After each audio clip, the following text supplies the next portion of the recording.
नमस्कार दोस्तों, स्वागत है आप सभी का आपके अपने ओजस गोट फार्म मध्य प्रदेश में। दोस्तों, आज की वीडियो में हम बात करने वाले हैं बकरा बकरी और उनके बच्चों के कमज़ोर होने के मेन कारणों के बारे में। और जैसा कि आप जानते हैं, मैं एक बकरी पालक हूं और हमारा जो यूट्यूब चैनल है, इस चैनल से बहुत ज़्यादा बकरी पालक जुड़े हुए हैं। तो बकरी पालकों की सबसे बड़ी जो कंप्लेंट है, सबसे बड़ी जो समस्या है, वो है बकरा बकरी का कमज़ोर होना। कई बकरी पालकों ने डिटेल में एक्सप्लेन किया कि सर, बकरा बकरी को टाइमली सब कुछ दे रहे हैं, हर चीज़ टाइम से की जाती है, टाइम से दाना मिश्रण, अच्छा संतुलित आहार, इसके बाद में ग्रीन फोडर, ड्राई फोडर, समय से डिवर्मिंग, लीवर टॉनिक, मल्टीविटामिन सब कुछ दे रहे हैं। उसके बाद भी बकरा बकरी मोटा क्यों नहीं हो रहा है, वजन क्यों नहीं बढ़ रहा है? बकरा बकरी अगर कमज़ोर होने लगा तो वो कमज़ोर होते होते मर जाता है, वो रिकवर क्यों नहीं होता है? तो ऐसे में आज के वीडियो में हम डिटेल में बात करने वाले हैं, क्योंकि मैं खुद भी बकरी पालक हूँ, बकरियाँ पालता हूँ, तो मेरे पास भी सेम कंप्लेंट है। बकरियाँ कमज़ोर होने लगी है तो वो क्यों हो रही है, तो उसके पीछे के जो मेन कारण हमें समझ में आए हैं, वो आज की वीडियो में मैं आपको एक्सप्लेन करने वाला हूँ, जिससे कि आपके पास जो बकरा बकरी है और कमज़ोर हो रहे हैं तो आप उनको रिकवर कर सकें, आप कमज़ोर होने से बचा सकें। दोस्तों, वीडियो में आगे बढ़ने से पहले मैं आपको बोलना चाहूँगा कि अगर आप हमारे चैनल पर नए हैं, हमारा वीडियो पहली बार देख रहे हैं, तो वीडियो को लाइक करें, चैनल को सब्सक्राइब करें, क्योंकि हमारे इस चैनल पर एकदम सही और सटीक जानकारी दी जाती है, क्योंकि प्रैक्टिकल बेस होती है, कहीं से पढ़ी लिख कर आपको बताया नहीं जाता है। तो ऐसे में आपको हमारे चैनल सब्सक्राइब कर लेना चाहिए। तो दोस्तों, हम बात करें मेन कारणों के बारे में, कारणों के साथ में हम सॉल्यूशन भी देंगे। तो जो कारण मेन होता है वो होता है खाना पीना। बकरा बकरी, जैसा कि आप जानते हैं, जंगल चराई पर जाते हैं वो अपने हिसाब से खाते हैं, पर जो स्टॉल फीड पर होते हैं उन वो हमारे हिसाब से खाते हैं, क्योंकि स्टॉल फीड पर है, जंगल तो जा नहीं रहे। तो हमें क्या खिलाना है उनको, हम क्या खिला रहे हैं, वो बकरा बकरी के हेल्थ पर डिपेंड करता है, और बकरा बकरी भी वही खाता है। तो सबसे बड़ा जो माइनस पॉइंट, जो कारण देखा गया है बकरा बकरियों में कमज़ोर होने का, वो देखा गया है अनलिमिटेड फीड। तो बकरा बकरी के पास में पूरा टाइम हरा चारा, सूखा चारा, दाना मिश्रण रखे रहना, मतलब उनको पूरा टाइम खिलाते रहना, तो ये सबसे बड़ा कारण है। अब कुछ लोग बोलेंगे कि नहीं खिलाएंगे तो ऐसे ही कमज़ोर हो जाएगा, तो ऐसा नहीं है। खिलाने का टाइम होता है, खिलाने की क्वांटिटी है। अगर हम बात करें सही मात्रा की खिलाने की, ये सारी चीज़ें, दाना मिश्रण, हरा चारा, सूखा चारा, पत्ती, कुछ भी खिला रहे हैं, तो उसकी क्या क्वांटिटी होना चाहिए, कितनी मात्रा होना चाहिए। तो बकरा बकरी का जो वजन है, जो बॉडी वेट है, उसका हमें 10% ही खिलाना है, उससे ज़्यादा नहीं खिलाना है, क्योंकि 10% खिलाएंगे तो ही वो उसे प्रॉपर टाइम से डाइजेस्ट कर पाएगा और उसे समय से भूख लगेगी, तो ही वो वेट गेन कर पाएगा। क्योंकि क्या होता है, जब हम पूरा टाइम उसके पास में फीड रखते हैं, जो भी है, ग्रीन फोडर, ड्राई फोडर, दाना मिश्रण, तो पूरा टाइम खाता रहता है। अब जब पूरा टाइम खाएगा तो उसे पचाने का टाइम ही नहीं मिला, तो हम क्या करेंगे कि जब हम टाइमली फीड देंगे उसको, तो उसे बीच में गैप मिलेगा पचाने के लिए, क्योंकि वो अपना खाना तब पचा पाते हैं जब वो जुगाली करते हैं। और कई बकरी पालक बताते हैं, सर बकरा बकरी जुगाली नहीं कर रहा है, तो वो कैसे करेगा? आप उसे टाइम नहीं दे रहे हैं, आप उसके पास से खाने को टाइम से हटा लीजिए, या उतना डालिए कि वो खा ले।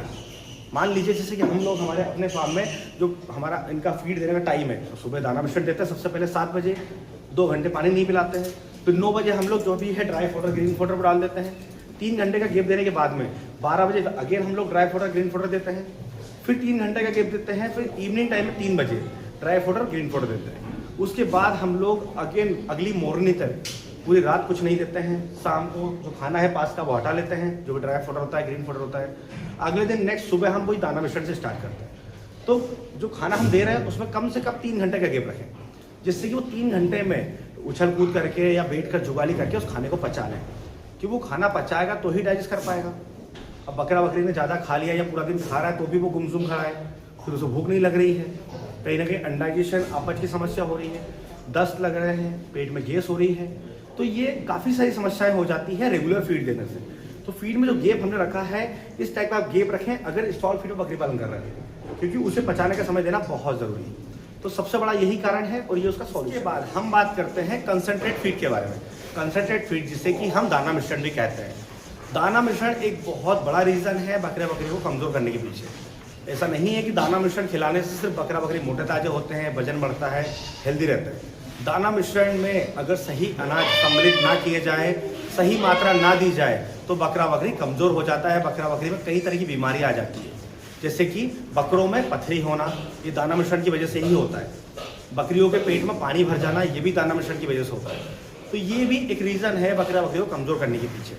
तो हम बात करें कंसंट्रेट फीड के बारे में, तो जो भी दाना मिश्रण आप बना रहे हैं, तो हम उसकी तरफ अगर डिटेल में बात करें, तो जो अनाज आप ले रहे हैं उस दाना मिश्रण में कम से कम 5 तरह के अनाज होना जरूरी है। और वो 5 तरह के अनाज ऐसे नहीं है कि कोई भी उठा कर ले आए। उन 5 तरह के अनाज में सबसे ज़्यादा कार्बोहाइड्रेट देने वाले अनाज, प्रोटीन देने वाला अनाज, इसके अलावा फाइबर देने वाला अनाज, ये तीनों चीज़ें उस अनाज में होना जरूरी है, जिससे कि आपका बकरा बकरी के मसल्स में अच्छी ग्रोथ हो। बकरा बकरी जो भी खा रहा है, ड्राई फोडर, ग्रीन फोडर, बाकी जो अनाज मिला रहे हैं, उनको डाइजेस्ट करने के लिए जो फाइबर वाला अनाज हम मिला रहे हैं, वो फाइबर से सारी चीज़ें समय से डाइजेस्ट हो जाएंगी। तो कंसंट्रेट फीड मेन होता है। और इसके अलावा मैं आपको बताऊं मात्रा के बारे में, तो जो भी अनाज हम ले रहे हैं उसमें ध्यान रखें कि सबसे ज़्यादा आपको मक्का लेनी है, उसके बाद उससे 10% कम आपको गेहूँ लेना है, उसके बाद उससे नीचे 20% डाउन हम जाएँ तो बाकी अनाज हमको लेना है। तो ऐसे हम कंसंट्रेट फीड बनाते हैं। इस फीड के अंदर हमने 5 तरह के अनाज लिए, और छठे नंबर पर हम जो लेंगे वो लेंगे सप्लीमेंट। सप्लीमेंट में हमको लेना है मिनरल मिक्सचर, कोई भी अच्छी कंपनी का मिनरल मिक्सचर है, क्योंकि बकरे बकरी को सब कुछ खिला देंगे पर अगर सही मात्रा में विटामिन और मिनरल्स नहीं जाएंगे तो भी समस्या होगी। तो मिनरल मिक्सचर मिला दिया। इसके बाद हमें मिलाना है 7वें नंबर पे नमक। नमक में आप कोई भी नमक ऐड कर सकते हैं, काला नमक, सेंधा नमक, या जो सफ़ेद नमक हम खाते हैं। नमक देना बहुत ज़रूरी है डाइजेशन के लिए, उनकी प्यास को बढ़ाने के लिए। अगर नमक सही मात्रा में जाता है तो उन्हें प्यास बहुत अच्छी लगती है, जिससे खाना समय से डाइजेस्ट हो जाता है। तो जो अनाज हम ले रहे हैं उसमें जो हम मिनरल मिक्सचर लेंगे वो हमें 2% लेना है। जैसे कि हमने अगर 100 किलो अनाज हमने लिया है, 100 किलो दाना से बनाया है, तो 2 किलो हम उसके अंदर मिनरल मिक्सचर मिलाएंगे, और सेम 2% हमें लेना है नमक, हम उसमें 2 किलो नमक मिलाएंगे। तो अब ये बन जाता है कंप्लीट संतुलित आहार। तो इस कंसंट्रेट के फीड को लेकर आपको डिटेल में मैंने जैसे बताया वैसे ही आपको बनाना है। और मात्रा अगर देने की बात करें तो एनिमल को कभी भी एकदम 250 ग्राम, 300 ग्राम या 500 ग्राम नहीं देना है, 50 ग्राम से स्टार्ट करना है। क्योंकि जब हम कोई फीड चेंज करते हैं तो वैसे में एकदम अगर देते हैं तो डाइजेशन खराब हो जाता है। जैसे वो बकरी पालक बताते हैं कि सर दाना दिया 10 लग गए, पेट में गैस हो गई, दाना मैंगनी में बाहर आ रहा है, तो इसी वजह से आता है। तो 50 ग्राम से स्टार्ट करें, जैसे जैसे वो डाइजेस्ट करता जा रहा है वैसे वैसे बढ़ाते जाए। तो इस तरह से आपको फीड का मैनेजमेंट देखना है। तो दोस्तों हमने बात की अपने बकरा बकरी की डेली रूटीन के बारे में, डेली फीड के बारे में, कैसे कैसे देना है, कितने गेट में देना है, क्या रूटीन हमें फॉलो करने हैं।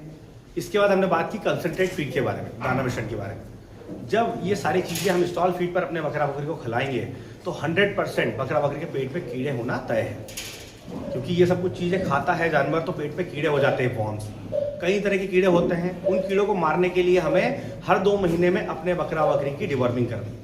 एक टाइम टेबल फिक्स कर ले कि हर 2 महीने में हमें उनकी डिवर्मिंग बिल्कुल करनी ही है। अगर डिवर्मिंग नहीं करते हैं तो पेट के कीड़े मेन रीज़न हो जाते हैं कमजोरी की तरफ ले जाने के लिए, क्योंकि पेट में कीड़े होते जाएंगे, बढ़ते जाएंगे, बकरा बकरी खाना पीना कम करता जाएगा, धीरे धीरे उसे कई तरह की बीमारियां जकड़ लेगी, उसका इम्यूनिटी लो हो जाएगा, बकरी में दूध की कमी हो जाती है, उनके बाल खुरदरे हो जाते हैं, बकरा बकरी में पैरालाइज की समस्या हो जाती है, इसके बाद आंखों से पानी आने लगता है। तो पेट में कीड़े होने के बाद कई तरह की बीमारी आ जाती है, जिसकी वजह से बकरा बकरी कमजोर होते होते और मर जाता है। पर मरने से पहले हम कई तरह का उसके ऊपर ट्रीटमेंट कर चुके होते हैं, क्योंकि बकरा बकरी कमजोर होगा तो हम उसका फीड बदल देते हैं, दवाइयाँ देते हैं, कई तरह की बोलस टेबलेट देते हैं, जिसकी वजह से बकरा बकरी तो मर ही जाता है, पर मरने से पहले बहुत ज़्यादा कॉस्टिंग लग जाती है, मतलब बहुत ज़्यादा पैसा खर्च हो जाता है, पर फिर भी हमें कुछ नहीं मिलता है। तो ऐसे में हर 2 महीने में बकरा बकरी की डिवर्मिंग जरूर करें।